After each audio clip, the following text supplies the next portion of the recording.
I'm going to tell you something no bride ever wants to live through. Right in the middle of my own wedding, the man who had just put a ring on my finger stood in front of hundreds of guests and said he wanted to dedicate the first dance to the woman he'd loved for 8 years. And that woman wasn't me. But for you to understand how heavy that moment felt, I need to rewind a few minutes, back when everything still looked like a perfect wedding. I'm Lauren, 31, a freelance interior designer. I'm not the loud, attention-loving bride type. I'm quiet, the kind who watches from a distance before deciding how to react. My wedding day was the same. Calm, no pressure, nothing overly dreamy. I just hoped the day would go smoothly, look good, and stay clean. Chris, my husband, is 33 and works in digital marketing. He's smart, outgoing, and usually the one who knows how to keep the mood steady at any party. His personality is normally consistent, not easily swept up by emotion. I used to think that was something I could rely on. Our wedding took place in a large venue filled with warm golden light, with round tables set up under flickering candlelight. Guests were dressed up, holding champagne glasses, talking, and celebrating. The DJ was getting the music ready for the first dance, the biggest moment of any wedding reception. I was standing next to Chris when the MC walked onto the stage with a microphone. I can still picture his face, lighting up under the spotlights, his voice full of excitement. Ladies and gentlemen, before our lovely couple share their first dance, our groom has something he wants to say. I turned to Chris, surprised. He hadn't told me anything about giving an extra speech. But I still smiled, thinking maybe he just wanted to thank everyone. Nothing strange about that.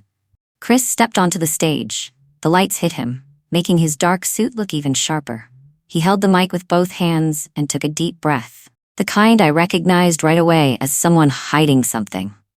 I stood in the front row and watched him more closely. His jaw was tight. His thumb rubbed the mic, the way it always did when he was nervous. His eyes swept across the room, not landing on me, but sliding past me like he was searching for someone else's face. It was a small detail, but enough for me to feel something in the air shift. Chris gave a slight smile. I want to say something quick before the song starts, he said, his voice steady but not completely natural. Today, I want to dedicate this first dance to a woman I've loved for 8 years. A few champagne glasses paused midair. Someone at a table behind me let out a quiet, "Oh?" The room changed instantly. I straightened my back, didn't move. On the outside, I looked calm. Inside, a cold line cut from my chest down to my stomach. 8 years? Chris and I met 5 years ago. We'd been together 4, and we were getting married. Today, there was no version of math where the number 8 made sense. The MC let out an awkward laugh, trying to hold the mood together. How sweet. But everyone in the room knew there was nothing sweet about it. Chris kept talking, but I didn't catch every word. I just watched his eyes. The same eyes that still wouldn't look at me. He was searching the crowd for someone. Clear, obvious, vague but painfully real. I held my face steady. I'd learned how to do that years ago working with difficult clients. Don't let emotion show. Just observe, analyze, wait for the detail that confirms what you already feel. And that detail was Chris's eyes. Eyes not looking for his bride, but looking for some other memory. I took a slow breath, dropped my shoulders, and said nothing. I'm not the kind of person who would interrupt my own wedding with a confrontation. I chose silence so I could see him more clearly. The MC thanked Chris and asked everyone to wait for the DJ to start the music. Chris came down from the stage, avoiding my eyes. He said something to a friend as he passed by. Didn't look back at me, didn't give me a reassuring smile. I stayed where I was, standing in the leftover glow of the stage lights. The background music shifted into something soft, setting up the big moment. Guests started whispering, but in the middle of all that noise, my mind was completely still. Not the stillness of someone giving up, the stillness of someone who's just heard a truth rising to the surface. I watched Chris again. He was searching, and again, his eyes weren't looking for me. That said more than anything he could have spoken. I knew, on my own wedding day, that this first dance wasn't meant for me. The background music kept playing softly after Chris's speech, but it felt like the sound was trapped behind a thick pane of glass. Chris stepped off the stage and stood a few feet away from me, but he didn't look directly at me. He angled his body slightly, pretending to be busy talking to some guest. 1 second of watching him was enough for me to see the tension winding around him like a twisted cord. I didn't move closer. I gave him space, not because I wanted to be kind, but because distance made it easier to see what he was trying to hide. Chris glanced at me once, very quickly, and the moment our eyes met, he turned away. It was a small sign, but there was no mistaking it for an accident. I stood near the champagne table when a group of Chris's friends walked over. 4 men, all familiar faces from past gatherings, the longtime friends, loud and easygoing. They laughed, raised their glasses, and toasted. Lauren, congratulations. Eric, the closest one in Chris's group, gave me a quick hug. 8 years loving someone, Tyler joked. That's some serious commitment. I gave a small, polite smile, didn't respond. The comment felt like someone pressing on the same bruise again. Eric turned toward Chris, who was standing a few feet away, and said loud enough for me to hear clearly. Man, can't believe someone from your past showed up tonight of all nights. I didn't move, but my heart tightened like someone had pinched it from the inside. That sentence felt like a door swinging open without my permission. Chris spun around instantly. Eric? Not now, but it was too late. I tilted my head slightly, my voice calm. Someone from his past? Eric laughed, not realizing what he just stepped into. Yeah, I didn't think she'd come. She? I asked, still keeping my tone neutral. Chris cut in. Lauren, this isn't important. But Tyler, who always spoke faster than he thought, jumped right in. We're talking about Sienna. I didn't say anything. I didn't need to. That name alone was enough to shift everything inside me. Not loud, not dramatic, just a clean, cold drop straight to the bottom. Sienna. The name buried somewhere in the vague conversations Chris and I had when we first met. He mentioned her once, only once. A long relationship, full of breaks, silence, and no real ending. He'd said we were never in the right place at the right time. But it took me a long time to walk away. I used to believe that chapter was closed. But 8 years. 8 years lined up with the timeline he once mentioned about her. 8 years lined up with the sentence he just said in front of everyone. I looked at Chris from across the room. This time he looked back. He couldn't avoid it. And in his eyes, I saw panic. He knew I'd heard. And he was scared of what that meant. Eric finally realized the mood had shifted. He cleared his throat and stepped back. Congrats again, Lauren. The whole group drifted away, leaving a space between Chris and me wide enough for the tension to be visible. Chris took one step toward me. Lauren, I didn't know she was coming. His voice was quiet. Not the quiet of someone remorseful, the quiet of someone picking each word carefully, afraid to trigger something else. I answered, calm as ever. I didn't ask. My answer made him stop cold. I looked around the room. The guests were still happy, still raising their glasses, still laughing, still taking photos of the bride and groom. No one knew that right in the center of this celebration, a crack was running straight from the stage to where I was standing. Chris swallowed hard. Lauren, I mean it. It's not important. I tilted my head slightly. 8 years isn't important? Chris opened his mouth, then closed it. A small movement, but enough for me to know he was desperate to find an explanation. He glanced around, like he was afraid someone might hear. We shouldn't talk about this here. I looked straight at him. I'm not saying anything. Once again, my silence made him step back. I'm not loud. I don't need to interrogate. I don't need to struggle for answers. I let him sink into the trap he built from the truth he refused to face. A group of guests walked by, congratulating us again. I smiled easily, as if nothing was happening. Chris, on the other hand, looked like someone caught under a spotlight with nowhere to hide. He turned slightly, looking toward the entrance as if he were waiting for someone to show up. And that was the moment everything fell into place for me. The searching eyes during his speech, the 8-year timeline, the vague stories about a past that never had closure, the anxious look whenever I caught his gaze. Sienna showing up on our wedding day. I didn't need any more confirmation. The truth was right there. I said quietly without emotion, I get it. Chris whipped around. Get what? I didn't answer. I didn't want him to know I'd already put every piece together. My silence kept him off balance, and that only made him more anxious. Chris stepped closer. Lauren, just listen to me. I looked at him again, studying every small movement in his face, each flicker of fear, each attempt to stay in control, each dry swallow when he thought I was about to ask the question he didn't want to answer. But I didn't ask. I didn't need to. I already knew exactly who the woman he'd loved for 8 years was. Sienna. And more importantly, Chris still didn't know that I'd heard enough to understand that. Less than a minute later, Chris touched his pocket, pretended to check his phone, and said, "I need to check something real quick." This was our wedding. He was the groom. And he kept slipping in and out like someone who didn't quite belong at his own celebration. I didn't call after him. I didn't ask where he was going. I just watched. I kept a few dozen steps between us as he turned away from the main hall. As I passed a group of guests standing near the bar, I caught a sentence that made every sense in my body sharpen. "I saw Sienna outside earlier. I didn't think she'd actually show up." I walked by as if I hadn't heard a thing. No turning back, no shift in my stride. But inside me, every piece was snapping together without mercy. Sienna? She was here. At our wedding. I followed the direction Chris had taken, moving slowly but steadily. The venue had a long hallway that led out to the garden in the back. White lights ran along the path, making the space feel quieter than the rest of the place. The farther I walked, the softer the music and voices behind me became. I turned the corner. That's when I saw Chris standing about 30 feet ahead. And he wasn't alone. Sienna was standing in front of him. I had never met her in person, but with one look, I knew it was her. She had the kind of sharp beauty that didn't need effort. Hair falling naturally, a clean, elegant face, a posture that said she knew exactly what she wanted and believed she deserved it. Not the loud type. The type people notice even when she says nothing. Chris looked at her, with eyes I had never seen directed at me. Not the look of love, but the look of a past that had never closed. I stood behind the corner of the wall, close enough to hear, far enough to stay unseen.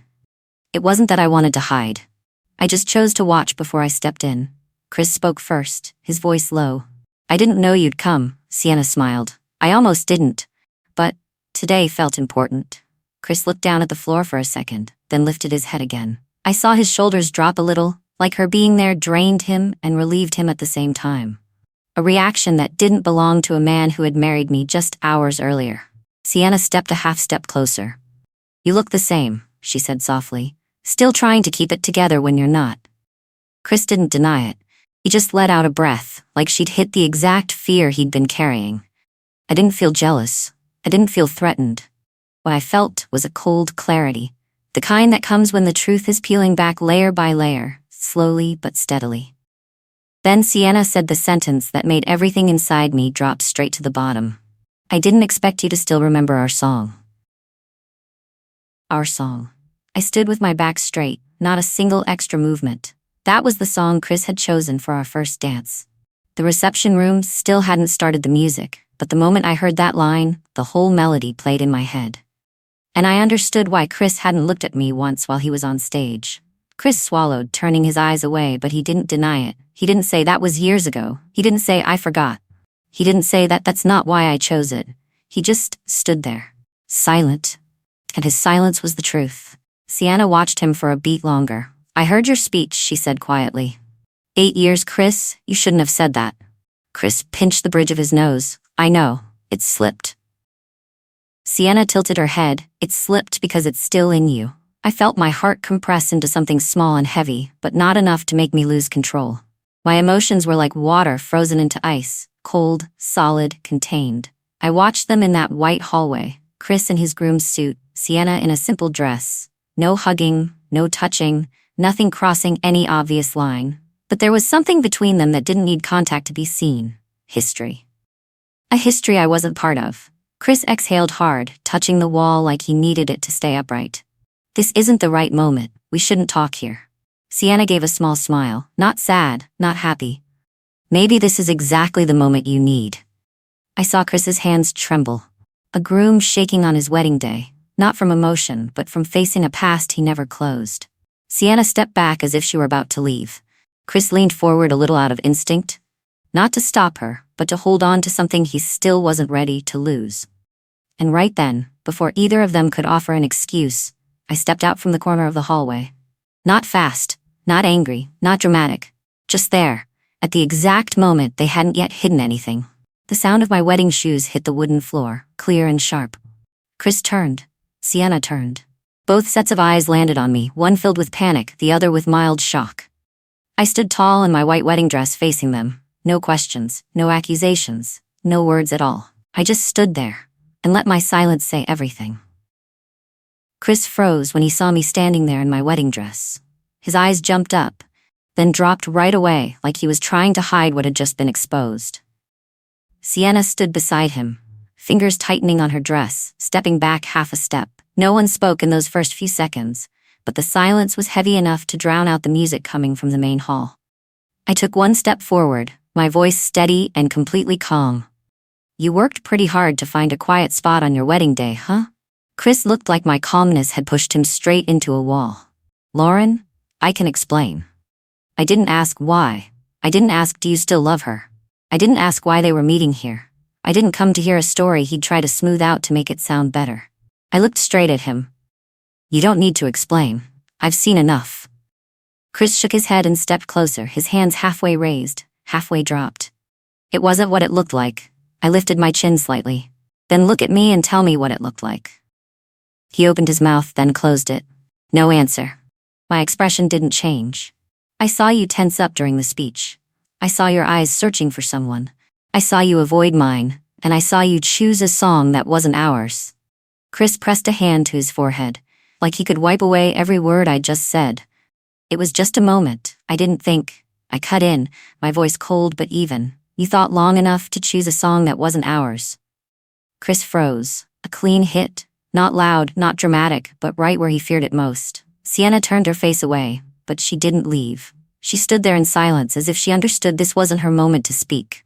I didn't blame her. She wasn't the one who said, "the woman of 8 years." She wasn't the one who picked that song. Chris was the one who stepped onto a stage and called out his past on his own wedding day. He swallowed hard. "Lauren, I messed up. I know. But it's not anything anymore." I looked at him for a long moment. "If it's nothing, you wouldn't be standing here with her when you should be standing next to your wife." Chris opened his mouth to continue, but the MC's voice echoed from the main hall. "Ladies and gentlemen, please take your seats. Our bride and groom will begin their first dance now." The air in the hallway froze. Chris turned toward the hall, where guests were waiting, excited for the first dance, the most beautiful moment of any wedding reception. I saw his hand tremble. Not the kind of trembling that comes from joy. The kind that comes from someone stuck between their past and their present. He turned back to me, eyes red but not tearing. "Lauren, please. I never meant to hurt you." I answered quietly. Intent and truth aren't always the same. A soft intro started playing in the hall, the song Chris had chosen. Their song. The MC called out again. "Chris, would you please join us on the dance floor?" Chris looked at me as if waiting for a nod. But I didn't nod. I didn't shake my head. I let him decide who he wanted to step onto that stage with. Chris walked out of the hallway and back into the main hall. I followed a few steps behind, not rushing, keeping just enough distance so we wouldn't touch. The spotlight lit the stage as Chris took the spot meant for him to say a few words before the music fully started. The room looked perfect, the guests silent, everyone waiting for the romantic moment. Chris lifted the mic. He took a long breath, looked down, then looked up again. His eyes didn't go to me. They went to the left side of the room, where Sienna had slipped quietly into the crowd. I saw his mouth start to form the beginning of a name. "I want to invite." The sentence never finished. I stepped onto the stage. Not fast, not angry, not loud, just a calm, steady entrance. At the exact second he was about to say a name that wasn't mine. The MC froze for a moment. Guests turned their heads all at once. Chris stared at me, panic written all over him. Sienna stopped dead at the edge of the room. I stood beside Chris, but I didn't look at him. I looked straight out at the room. A complete silence spread. Not the kind that comes from surprise, but the kind that comes when everyone senses something has gone far off course from what should have happened. I still hadn't said a word. But every pair of eyes in the room was on me, waiting for the next line. Waiting for the moment I would put a period on a truth that had been hanging in the air for too long. The lights were fixed on the stage, as if they were gathering the entire truth of the night into this one exact second. Chris stood right next to me. His lips slightly parted, the words he meant to say stuck in his throat. The whole room froze, quiet enough that I could hear a champagne glass being set down on a table in the distance. I held the microphone in one hand, no shaking, no hesitation. I looked straight at the guests, people who thought they were about to watch a romantic first dance. Instead, they were witnessing a simple truth Chris didn't dare say, and one I refused to hide from. I spoke each word clearly, slow, steady, sharp, A dance should be given to the one you choose today, not someone you regret from yesterday. The sentence wasn't loud, it wasn't cruel, it didn't need to be screamed. But it landed in the room like a cold blade set on a glass table. Clean, straight, unshakable. Chris froze completely. I saw a small twitch in his throat like he wanted to react but couldn't find a single word that could fix what he'd broken with his own hands. On the left side of the room, Sienna stood among the guests. She lowered her head, her fingers lacing together. Not out of shame, but because she knew this moment wasn't hers, and she had no right to stand in a place connected to the words I'd just spoken. I didn't look at her again. I didn't look at Chris either. I turned and handed the mic back to the MC, who looked so confused he didn't know whether he should continue with the program or stop everything entirely. Then I stepped off the stage. Not fast, not running, not turning it into some dramatic movie scene. I just walked at a pace that made it clear I was choosing to leave, and I didn't need anyone to come after me. My wedding dress brushed lightly across the wooden floor, the white lace trailing behind each step. I heard a few guests gasp, a few quick whispers, but they were just the noises of people outside the story. I didn't pay attention. I walked out of the reception hall and pushed the door open to the hallway that led outside. The lighting was softer there, and the noise behind me faded fast. I felt the layers of emotion inside me settle. Not breaking, not cracking, just lying still like water after a hard gust of wind. I reached the venue's front doors. No one ran after me, not because they didn't care, but because they understood this was a moment no one else was allowed to step into, a moment that belonged only to me. When I stepped outside, the night air touched my skin so gently it felt strange. I stopped on the steps and looked up at the soft, dark sky. I didn't feel pathetic. I didn't feel small. There was pain, sharp, unmistakable, but it stood behind me, not on my chest. And I told myself, people can hurt you, but they don't get to decide who you become after the hurt. I lifted the veil off my shoulder and let out a long breath. This was supposed to be the best night of my life. But sometimes what you think is a beginning is really just the final period on an illusion. Chris didn't betray me with inaction. He betrayed me with the silence he kept for his past, with the choice of a song that wasn't meant for me, with dedicating the first dance, the most sacred moment, to someone who didn't belong to this day. I stepped off the last stair, my heels sinking slightly into the ground, but inside I felt lighter than I had all night. I walked away from my own wedding. No turning back. No explanations. I didn't owe anyone that, not even Chris. With every step, I realized the most important truth. Love doesn't have to be perfect, but it does have to be honest. And if the person standing next to you can't be honest, then walking away from them is the clearest act of self-love you can make. I pulled the door open, the cold air rushed in, and for the first time that night, I could actually breathe. If it were you, standing there in your own wedding dress, would you stay, or would you walk away? If it were you, standing there in your own wedding dress, would you stay, or would you walk away?